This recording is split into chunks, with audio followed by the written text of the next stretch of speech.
안녕하십니까 성도 여러분. 오늘은 넷째 날 수요일, 말씀의 제목은 주의 포도원의 비유라는 제목으로 함께 말씀의 은혜를 나누겠습니다. 말씀 나누기 전에 기도하겠습니다.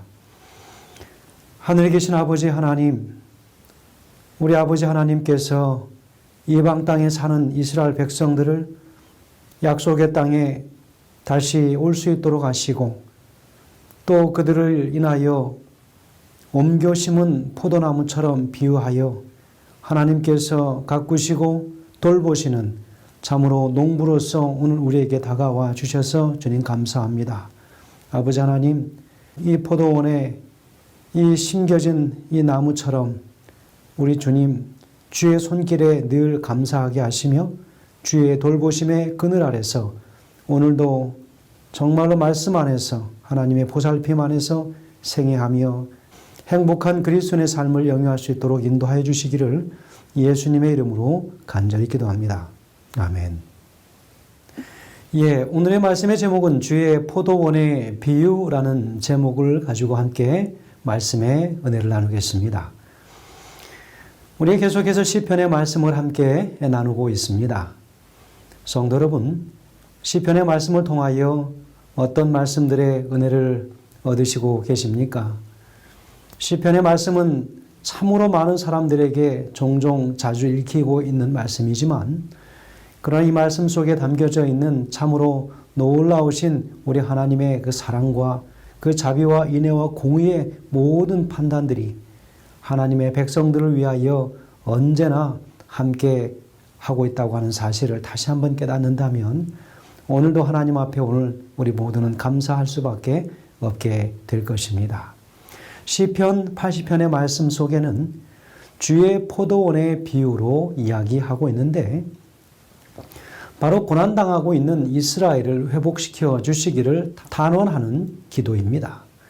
이 시의 역사적 배경에 대해서는 여러 가지 견해들이 존재합니다.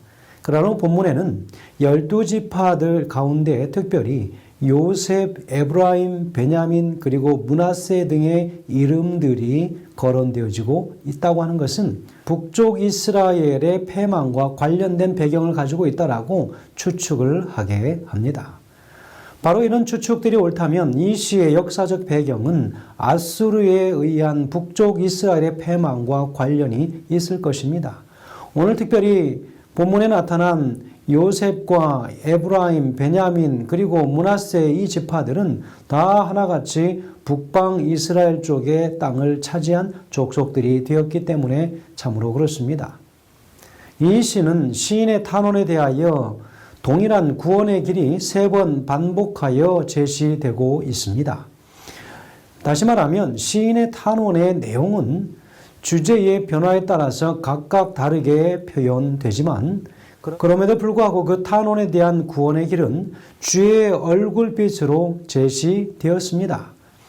그러므로 시편 80편에서 계시하고 있는 구원의 길은 주의 얼굴빛이라고 할 수 있습니다. 시인은 바로 이스라엘과 하나님 관계를 3가지로 정의하는데, 정리하기를 목자로 그리고 왕으로 표현한 후에 또다시 바로 우리 하나님을 농부로 묘사하고 있다고 하는 것입니다. 바로 그 말씀이 시편 80편 8절에서 13절까지의 말씀 속에서 그렇게 나타납니다. 특별히 시편 80편 8절에는 이렇게 기록합니다. 주께서 한 포도나무를 애굽에서 가져다가 민족들을 쫓아내고 그것을 심으셨나이다 라고 시인은 이야기합니다. 바로 시편 기자는 이스라엘이 애굽의 노예됨으로부터 해방되어서 약속의 땅에 들어온 것을 농부가 애굽 땅에서 한 그루의 포도나무를 가져다가 약속의 땅에 심은 것으로 그렇게 묘사하고 있습니다. 농부는 포도나무를 가져오기 전에 이미 모든 것을 준비해 놓습니다. 포도나무 옆에 모든 고랑을 파고 물을 줄 수 있는 준비를 다 하고 있는 것입니다. 땅도 다 파놓고 거름도 다 준비해놓고 나무를 심을 준비를 해놓는 것이죠. 이것은 하나님께서 이스라엘을 애굽의 노예됨으로부터 건져주시고 바로 그들을 약속의 땅으로 인도해 주시기 위하여 이미 그 땅에 살고 있던 모든 족속을 다 내어 쫓았다라고 하는 그 말을 하고 있는 것이죠. 이스라엘은 이처럼 하나님께서 준비해 놓으신 땅에서 번성하였습니다. 그래서 시편 80편 10절과 11절에서는 말하기를 그 그늘이 산들을 가리고 그 가지는 하늘의 백양목 같으며 아름다운 백양목 그 가지가 바다까지 뻗고 넝쿨이 강까지 미쳤나이다 라고 그렇게 이야기하고 있습니다. 여러분, 여기 산은 이스라엘의 북쪽을 가리키고 바다는 지중해, 다시 말하면 서쪽을 가리키고 강은 동쪽을 가리키고 있습니다. 따라서 본문에서 산, 바다, 강 이 단어들이 등장하는 것은 하나님께서 이스라엘에게 주신 약속의 땅의 경계를 이야기하고 있는 것입니다. 이처럼 하나님은 우리를 위해 모든 것을 준비해 놓으시고 우리를 인도해 주신다고 하는 사실을 오늘 시편 80편의 말씀을 통해서 이야기하고 있습니다. 그러나 안타깝게도 이스라엘은 이 놀라운 축복을 지키지 못합니다. 복된 삶으로 부르심을 받은 이스라엘이 그 복을 상실할 수 있는 길은 오직 죄를 범하여 스스로 하나님으로부터 떠나는 것뿐이었습니다. 그러므로 이스라엘이 그의 축복을 상실했다고 하는 것은 그들이 죄를 범함으로 스스로 하나님을 떠났다고 하는 것을 의미하는 것입니다. 이처럼 이스라엘이 죄를 범하여 하나님을 떠났을 때 하나님은 대적들의 침략을 허용하심으로 이스라엘로 하여금 황폐케 하시는 것입니다. 시인은 이런 안타까운 모습을 보면서 하나님께 이렇게 기도하며 탄원하는 것이지요. 시편 80편 12절 13절에서는 이렇게 이야기합니다. 주께서 어찌하여 그 담을 허시사 길을 지나가는 모든 이들이 그것을 따게 하셨나이까? 숲속의 멧돼지들이 상해하며 들짐승들이 먹나이다 라고 이야기합니다. 하나님께서 담이 되어 주실 때 어떤 대적도 하나님의 백성들을 해할 수 없다라고 하는 말씀을 하고 있는 것이지요.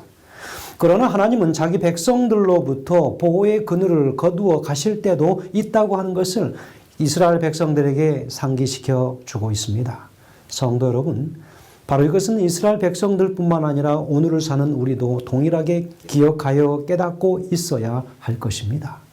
이처럼 하나님께서 백성들로부터 보호의 그늘을 거두어 가실 때 바로 그들이 죄를 범함으로 스스로 하나님을 떠났다는 그 이야기를 하고 있는 것입니다.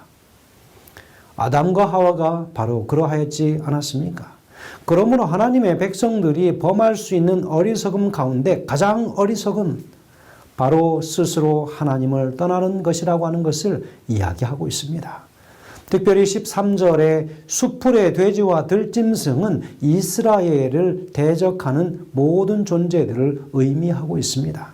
하나님의 백성들은 보호 그늘 아래서 떠나는 순간부터 대적들의 공격에 무방비 상태가 된다고 하는 것을 잊어서는 안 되는 것입니다.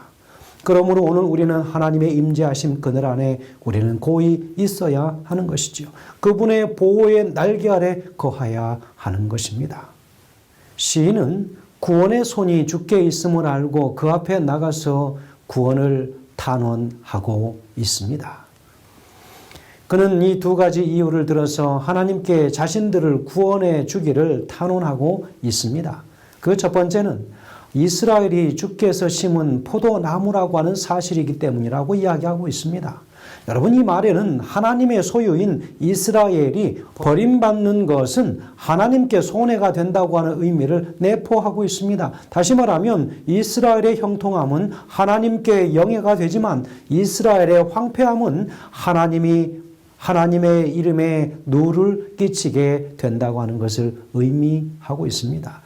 따라서 시인이 이스라엘의 구원을 탄원하는 것은 단순히 이스라엘을 고통에서 구해달라는 의미이기보다는 오히려 하나님의 영광을 위하여 사는 삶을 회복시켜달라고 하는 그 이야기에 가깝다고 하는 것을 오늘 우리는 기억해야 합니다. 오늘 이 시편 기자는 바로 이 같은 탄원이야말로 먼저 그의 나라와 의를 구하는 것이라고 할 수 있을 것이라고 이야기합니다. 시인이 하나님께 구원을 탄원할 수 있도록 이끌어 주었던 또 다른 하나의 그 이유는 무엇이냐면 그들이 스스로 죄를 범했다는 것을 인정하고 회개했기 때문이라고 이야기하고 있습니다. 오늘 본문에서 주의 면책을 인하여 망하오니라고 하는 그 이야기가 있는데 바로 그 이야기는 18절에서 우리가 주에게서 물러가지 아니하오리니 우리를 소생하게 하소서라고 하는 이 말, 바로 이 말은 회개를 의미하는 것입니다. 오늘 이 시편 기자는 이처럼 이스라엘이 범한 죄를 회개하고 하나님께 이렇게 자비를 구하고 있다고 하는 것이지요. 19절에서는 만군의 하나님 여호와여 우리를 돌이키시고 주의 얼굴빛을 비추소서 우리가 구원을 얻으리다라고 이야기하고 있습니다. 하나님 제발 우리를 한 번만 보아주십시오라고 이야기하고 있습니다. 우리가 죄를 회개하고 하나님께 향할 때에는 언제나 이처럼 구원을 탄원할 수 있습니다.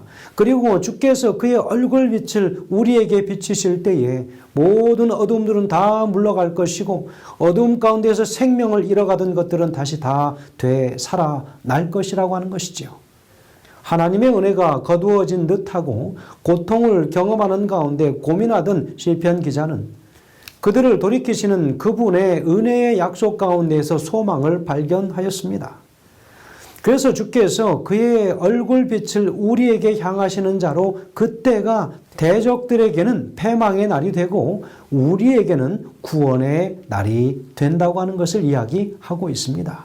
성도 여러분, 오늘 우리는 바로 그 하나님, 우리의 모든 인생의 좌절과 슬픔과 깊은 고뇌와 절망 가운데 빠져있는 우리들, 어두움 가운데 있는 우리를 다시 건져내셔서 그분의 얼굴빛을 우리를 향하여 돌이키실 때 우리는 밝은 광명 가운데에서 거하게 될 것임을 기억하시기 바랍니다. 어두움의 죽음의 상태에 있었던 하나님을 알지 못하고 하나님께로부터 멀리 떨어져 있었던 우리의 삶이 다시 하나님께로 돌아가면 죽었던 생명도 다시 소생의 기운을 얻고 새 생명 가운데 거하게 된다고 하는 사실을 오늘 본문의 말씀을 통하여 기억하시게 되길 간절히 소원합니다. 바로 이스라엘 백성들은 애굽에서 뽑아온 포도나무였습니다. 그 포도나무가 바로 가나안 땅에 새로 심겨짐으로 인하여 그곳에서 잘 자랐어야 할 것인데 그러나 그들은 그 가나안 땅을 함부로 멸시하고 하나님의 능력을 무시하고 우상을 섬기고 하나님을 멀리 떠나는 그런 존재들이 되었습니다. 그럴 때 하나님께서는 그들로 하여금 보호의 그늘을 다 거두어 버리시고 그들을 내버려 두시고 죄 가운데 그저 내버려 두신 바로 그 말씀처럼 상심하고 상실된 가운데 그들을 내버려 두실 때 그들은 참으로 그들이 육신 가운데 거하게 되고 육신의 정욕대로 행하며 살아가는 그들의 모습을 보지 않습니까? 성도 여러분, 오늘 우리가 간절히 간구해야 할 것은 오늘 우리는 다 예수님을 믿기 전에는 다 애굽 땅에 심겨졌던 포도나무 같은 그런 존재였지만 이제는 바로 그 예수 그리스도께서 우리를 당신의 자녀로 삼아주시고 우리를 그 포도나무 된 우리 자신들을 하나님의 약속의 땅에 우리를 거하게 하신 것이라고 하는 사실입니다. 그래서 우리를 진리 안에 거하게 하시고 진리를 행하며 예수님 오시는 그날을 간절히 사모하게 하는 귀한 기별로 인하여 다시 우리를 살게 하고 희망 가운데 거하게 하고 있지 않습니까? 오늘 우리는 함께 그 거듭남의 삶의 현장에 함께 거하게 되길 간절히 바라면서 주님 주시는 밝은 생명의 빛 가운데 거하는 우리 모두가 되길 간절히 바랍니다. 기도하겠습니다. 하늘에 계신 아버지 하나님, 세상의 그 어떤 유혹이 우리를 흔든다 할지라도 하나님께서 보여주시고 비추어주시는 그 얼굴빛의 밝은 광명 가운데 거할 수 있도록 인도하여 주시옵소서. 죽어가는 생명들을 살려주셨사오니 주님 결코 우리 그 은혜를 잊지 아니하고 하나님의 구원의 그 섭리를 우리가 믿어 의심치 않게 하여 곧 오실 우리 주님 끝까지 기다리다가 주님 만날 수 있도록 인도하여 주시기를 예수님의 귀하신 이름으로 간절히 기도합니다. 아멘.